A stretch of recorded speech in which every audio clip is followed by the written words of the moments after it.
Nakasimpleng pantalong kaki lamang si Elena ng araw na iyon. Tamang-tama lamang ang sukat na yun sa kanyang katawan. Hindi yun maluwang, pero hindi rin naman hapit na hapit. Isang simple rin puting blouse na uso ngayon. Ang siya naman yung pang-itaas. May munting lace iyon, at preskong-presko ang dating niya. Light brown ang kulay ng kanyang sandals na kanyang ginamit. Itinali lamang niya ang lampas balikat na yung buhok. Sa kabuoang ayos, mukha lamang siyang 16 na taong gulang. Matapos may parada ang sasakyan, ay excited na siya bumaba roon. Nauna na sa bahay ni Casey ang kanyang mga magulang. Pagpasok niya sa gate, ay tumambad sa kanya nagkakasiyahang mga bata. Agad naman siyang napansin ng kanyang pamangkin. Tita Elena, Tita Elena! Sigaw nito. Mabilis siya itong sinalubong dahil pakaramdam niya ay matutumba ito sa ginawang pagtakbo. Malapit na siya rito nang mapansin. Nahabol-habol pala ito ng kanyang daddy. Agad niyang kinalaga ang kanyang pamangkin at pinupog ng halik. Hi baby! Happy birthday Jericho! Tuwang-tuwa niyang bate. Pali naman ang hagik-hik nito sa kanyang ginagawang paghalik sa mukha nito. Hi Joey! Ako na lang ba ang hinihintay? Nakaagape ito sa kanya habang papasok sa loob ng bahay. Yap! Panay nga ang tanong ni Casey kung dumating ka na raw ba? As usual, traffic. May kalayuan kasi ang kondo niya sa bahay ng mga ito. If, bulo na sabi ng kanyang pamangkin na ang ibig sabihin ay gift. Yes, may gift ang tita sa'yo Jericho. Paglalambing niya rito. Pagpasok nila sa loob ng bahay, ay nakita niyang naruroon ang kanyang mami at daddy. Malik siya sa mga ito, habang karga-karga pa rin si Jericho. Anak, baba ka muna kay tita, at pabigat ka na. Ani Casey rito. Pero ayaw namang humiwalay sa kanya ng pamangkin. Hayaan mo na, namiss lang ako nito, kaya ayaw bumitiw. Natatawa niyang sabi. Lumabas ang kanyang mga magulang para mag-asikaso ng mga bisita sa labas. Ganoon din si Joey. Eksakto naman, palabas galing ng komedor si Naiguada. Natutubang agad siya lumapit at humalik sa kamay nito. Naiguada, kumusta na po? Bati niya rito. Eto, tumatanda na. Pero hindi pa rin nakakatikim ng dalaw mula sa'yo. Kung may nagkatampo nitong sabi, pasensya na po kayo. Masyado lang kasi maraming trabaho. Ayos lamang iyon anak. Ba't para yatang pumapayat ka ngayon? Puna nito. Abay wala na ho kasing ginawa. Kundi magtrabaho na magtrabaho. Singit ang kanyang kapatid. Tumawad na lang siya. Iwan ko muna kayo sandali at tutulong ako sa labas. Anang matanda at tumalikod na. Halika na't lumabas na rin tayo. Yaya ni Casey sa kanya. Palabas na sila nang sabihin ni Joey na wala pa raw ang cheese para sa spaghetti. Casey, ako na lang ang kukuha sa loob. Presinta niya. Okay, sige. Pasensya ka na. At talagang ayaw bumiti ng anak ko sa'yo. Anito bago lumabas. Dumiretso siya sa dirty kitchen. Nakita niya nakalapag sa mesa ang cheese na nasa isang malaking bowl. Naroon din ang Shanghai na nasa isang malaking tray. Okay ka lang ba, Elena? Tanong ni Joey na sumunod sa kanya. I'm okay. Here's the cheese. Ano pa bang kailangan? Yung Shanghai na lang. Ililipat sa ibang lalagyan. Ilabas mo na itong cheese at ako na lamang ang bahala sa Shanghai. Sure ka? Yeah. Alam mo naman si Casey. Sinabi ko na kasing mag-cater na lang. Ayaw naman. Gusto raw niya siya magluluto at maghahanda ng lahat para sa birthday ng anak namin. Nakangiting sabi nito. Nakita niya ang kaslap sa mga mata nito habang binabanggit ang asawa. Napangiti siya. Masaya siya para sa dalawa. Okay, go. At baka naghihisterya na ang asawa mo. Natatawa niyang tabi rito. Itanayo niya sa silya si Jericho. Huwag makulit ha. May ayusin lamang si tita. Nailagay na niya ang Shanghai sa 3 magkakaibang lalagyan. Nang muli magpakarga sa kanyang pamangkin. See? We're finished, baby. Aniya, sabay halik dito. Naramdaman niyang may taong pumasok sa kusina. Joey, pwede nang ilabas ang mga ito. Aniya, habang nakatalikod pa rin sa pinto. You need help? Anong tinig na iyon? Nakilalang kalala niya kung kanino. Kay Brent. Bigla siyang pinalamigan ng katawan. Pakiramdam niya ay nagtayuan ang kanyang mumunting balahibo sa batok. Pero imposible.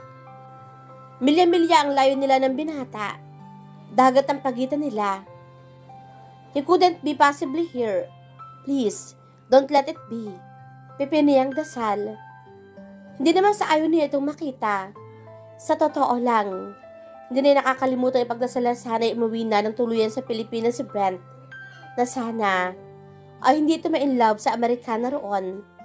But now, as in right now, when she didn't even know that he would be here. Sweet heavens, no. But she had to turn around. It was indeed Brent Dominguez, in the flesh. Nginitian nito ang kanyang pamangkin. Hi, big boy. Anito? At muling tinanong kung kailangan ba niya ng tulong. Ni hindi ba lamang siya nito kinumusta? Kailan ka pa dumating? Hindi na nakapag-isip niyang tanong. Huli na para ma-realize siya, nagmukha siyang asawa nito na matagal hindi inuwian.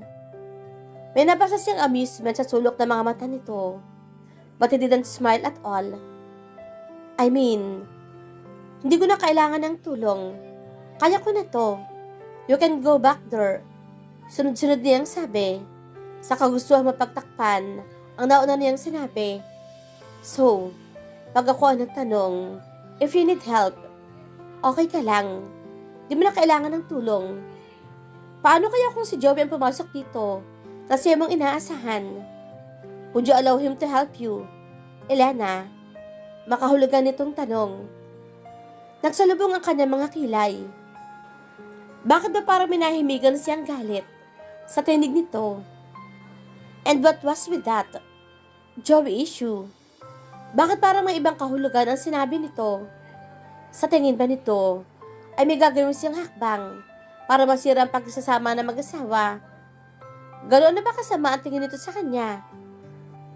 May kurot siyang nadama sa kaibuturan ng kanyang puso sa isiping iyon. But she couldn't really blame him. Wala siyang pinakitang maganda rito. Alright, you could take Jericho with you. Ako na bahala maglabas sa mga to. Tukoy niya sa mga pagkain. I'll take care of the food. Go take Jericho outside at magsisimula na ang party. Seryoso nitong turan. I'll see you, Jericho. Anito, sabay ko upang halikan sa pisngi ang kanyang pamangkin. Nagulat siya sa inakto nito. Sandaling naging malapit na malapit ang mga mukha nila sa isa't isa. Langhap niya mabango nitong amoy. Matapos halikan si Jericho, ay nagtama ang kanilang mga paningin. For a moment, she thought, he was going to kiss her as well. Nakadama siya ng panginginig ng mga tuhod. But then, lumayo nito sa kanila at kinuha ang pagkain. Dali-dali na rin siyang lumabas, karga ang kanyang pamangkin. Pagkatapos hipa ni Jericho ang mga kandila sa cake nito, ay nagsimula ng kainan. Iniwasan ni Eliana na mapalapit kay Brent, ni hindi nito tinitingnan. Hanggang ngayon, ay hindi pa rin siya makapaniwalang narito na ito, na nakausap niya ito, kani-kanina lang. Bakit ni wala man lang nababanggit sa kanya si Casey? Dati naman, kapag darating si Brent, ay excited itong binabalita iyon. Pumasok siyang muli sa loob ng bahay upang minom ng tubig. Pakiramdam niya ay uhaw na uhaw siya. Pagkatapos inimin ng isang basong tubig, ay sumandal siya sa refrigerator. Naisip niya si Casey. Hindi na niya halos maisip na talagang ginawa niya ang lahat para saktan ang damdamin nito noon. Pakiramdam kasi na yan noon ay lahat ng taong mahal niya ay nalipat ang pagmamahal dito na dapat ay para lang sa kanya. Nang maligaw sa kanya si Joey, ay sinugot niya ito. Dahil alam niya, mahal ito ni Casey. Gusto niya maramdaman ito, ang naramdaman niyang sakit, nang agawin nito sa kanya si Brent. Well, iyon ang kanyang pakiramdam noon, na inagaw nito ang binata sa kanya, na wala naman palang katotohanan. Lingid sa mga ito, ay pinlano niyang madalas na bigyan sina Joey at Casey ng oras para magkasarilinan. Tinatawagan niya si Joey na pumunta sa kanilang bahay. Pagkatapos, ay aalis siya ng bahay para si Casey ang makausap nito. Alam niyang dahil sa ginagawa niya, ay nagkakamabutihan ng dalawa. Paratan niyang pinaparinig kay Casey na mahal niya si Joey para makonsensya ito. Ramdam naman niyang tumatahimik lamang noon ang kanyang kapatid para ipagtapat sa kanya na nagmamahalan na ito at si Joey. Gusto pa sana niyang patagalin ang ginagawa niyang pagpapaikot-ikot sa dalawa. Pero narinig niya ang pag-uusap ng mga ito sa hardin. Umiiyak noon si Casey at tinatapos na raw nito ang sekreto nitong relasyon kay Joey. Sa takot na malaman daw niya iyon at baka masaktan siya. Narinig pa niyang sinabi nito na ayaw niya madagdagan pa ang kinakagalit niya rito. Dama niya sa tinig nito ang labis na paghihirap at doon siya sinurot ng kanyang konsensya. Umiiyak siyang umakyat sa kanyang silid.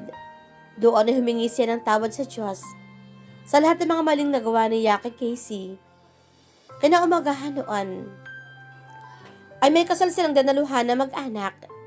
Napansin niyang parang wala ito sa sarili at alam niyang dahil iyon sa pakikipagkalas ito kay Joey.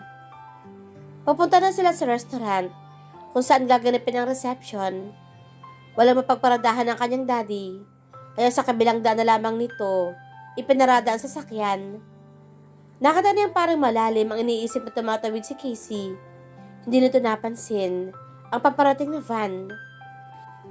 Sa labis na pagkagimbal sa maaaring mangyari, mabilis itong hinila at itinulak. Huli na para makaiwas siya. Siya ang nabunggo ng van. Iyon ang naging simula ng pagkakasundo nilang dalawa. Ipinagtapat niya ang kasalanang nagawa niya at humingi siya ng tawa dito. Lumuluha namang niyakap siya nito ng mahigpit at pinatawad. May remembrance pa nga siya ng aksidenteng iyon. May pilat siya sa kanang braso. Sabi ng doktor ay matatanggal pa iyon. Ngayon nga hindi na iyon masyadong halata kung hindi tititigang mabuti. Despite the bruises she got, she was glad. She was given a chance to show her love to Casey. Like my surprise, tanong ni Casey, na bigla na lamang sumulpot sa harap ni Elena. What surprise? Nagtataka niyang tanong rito. Aren't you glad to see Brent back? Nanonodyo nitong tanong. Hindi nito alam ang buong damdamin niya para kay Brent. Pero may pakaramdam siya. May hinala na ito. Nasabi kasi ni Rito minsan ang dahilan kung bakit hindi niya ito pinapakitaan ng maganda noon. Mula nga noon, ay nakakatikim na siya ng panunukso mula rito patungkol kay Brent. Pari naman ang kanyang tanggi. Palagi niyang dinidepensa. Nang tinutukoy niyang inagaw nito sa kanya, ay ang pagkakaibigan nilang dalawa ni Brent. Pero hindi pa rin ito huminto. Masaya naman siya. At magkasundo na sila ni Casey. Pati kay Joey, ay close na din siya. Teka, bakit nga ba wala ka malang nabanggit na darating na pala si Brent? Nangaakusa niyang tanong rito. Sinadya ko talaga na hubag sabihin sa'yo para mas maganda ang impact ng muli ninyong pagkikita. Natutuwang sabi pa nito. If you only knew Casey, sa loob-loob niya, hindi na naiwasang maalaala ang ginawang pagkumpronta sa kanya ni Brent sa araw ng kasal ni Casey. Pupunta siya sa comfort room nang harangin siya ni Brent. I don't know what really happened kung bakit si Casey ang pinakasalan ni Joey at hindi ikaw. But whatever it was, it doesn't matter anymore. What matter is that, as you and I can see it, they are both happy. At hayaan na lang natin silang maging masaya. Walang ano-ano ay sabi nito. Ni hindi siya ito pinapansin sa buong duration ng kasal, pati na rin sa reception. Kaya laking gulat na yan, bigla na lamang siyang kausapin ito, na para bang may dapat itong ikagalit sa kanya. Kung ano man ang binabalak mong hindi maganda laban sa mag-asawa, mabuti pa, wag mo na lang ituloy. Tama ng pananakit mo sa kay Casey. It's high time na ang kanyang kapakanan naman ang isipin mo. I don't know what you're talking about. Nagulat niyang turan dito. Don't give me that crap, Elena. Kung hindi wala yung kama ni Joey, I am sure na ikaw ang may diferensya. Stop. Leave Casey and Joey alone. Marami pang lalaki ang nagkakandara pa sa iyong paanan. Marami ka pang mapapaikot. Kaya ipaubaya mo na lamang ng lubusan si Joey kay Casey. Yun lamang at tumalikod na ito palayo. Marahil naisip nito, pagkukunwari lamang ang nakikita nila pagkakasundo nila ni Casey. Kahit pa siguro na sure na ito ni Casey, hindi na maaalis sa isipan nito na may gagawin siyang hindi maganda. Iniyakan na yan ng gusto ang mga sinabi nito sa kanya. Marahil kahit kailan at kahit ano pa ang kanyang gawin, hindi na magbabago ang pagtingin ni Brent sa kanya at tanggap niya ang kanyang kasalanan. 2 beses na itong umuwi, buhat na magtrabaho sa California. At sa bawat pag-uwi nito, malamig ang pakikitungo nito sa kanya.